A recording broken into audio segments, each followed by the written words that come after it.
அக்கா, நான் காலேஜ்ல இறங்கிட்டு உனக்கு வண்டி அனுப்புறேன். நீ கோயில டிராப் பண்ணிட்டு போமா? கோயில் பக்கத்துல தானே இருக்கு, கொஞ்சம் நடந்து போய் ப்ளீஸ்க்கா. சரி. ஐயோ, எந்த ட்ரெஸ் போட்டாலும் உனக்கு எடுப்பா இருக்கு. முகத்தை காட்டு, பத்து பழமா இருக்கிற. இப்படியே நீ கோயிலுக்குள்ள போறேன்னு வை, பூசாரிக்கு அப்புறம் உன் காலில் விழுந்துருவான். ஐயா, என்ன ட்ரெஸ் இது? ஒரு சந்தன போட்டு வச்சுக்கிட்டு கையில ஒரு நாடகம் எடுத்துட்டு வர வேண்டியதானே? இப்படியே காலேஜ் போன என் ஃப்ரெண்ட்ஸ் எல்லாம் என்ன கிண்டல் பண்ணுவாங்க. போய் ட்ரெஸ் மாத்திட்டு வாங்க. நான் அப்பவே சொன்னேன், இந்த ட்ரெஸ் உனக்கு சரியில்லை. இந்த ட்ரெஸ்ஸோட கையில வெத்தலை போட்டு கொடுத்தா வேற புரோக்கர் மாதிரி இருப்பேன். நீ கேட்டியா?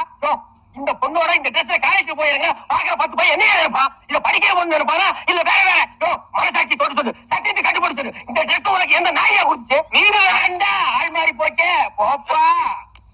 அந்த பொண்ணு கிட்ட போட்டு கொடுக்கியா? பாரு, அந்த பொண்ணு சென்டர்னா இந்த பொண்ணு ஸ்டேட். ஆளுக்கு தகுந்த மாதிரி ட்ரெஸ் மாத்தினா உனக்கு இந்த வீட்டுல வேற போயா குடிச்சுண்ட கட்டியா சட்டை சட்டையா கட்டியா கட்ட எதுக்கு உனக்கு வேட்டியெல்லாம் போய் ட்ரெஸ் மாத்த இதே உங்களுக்கு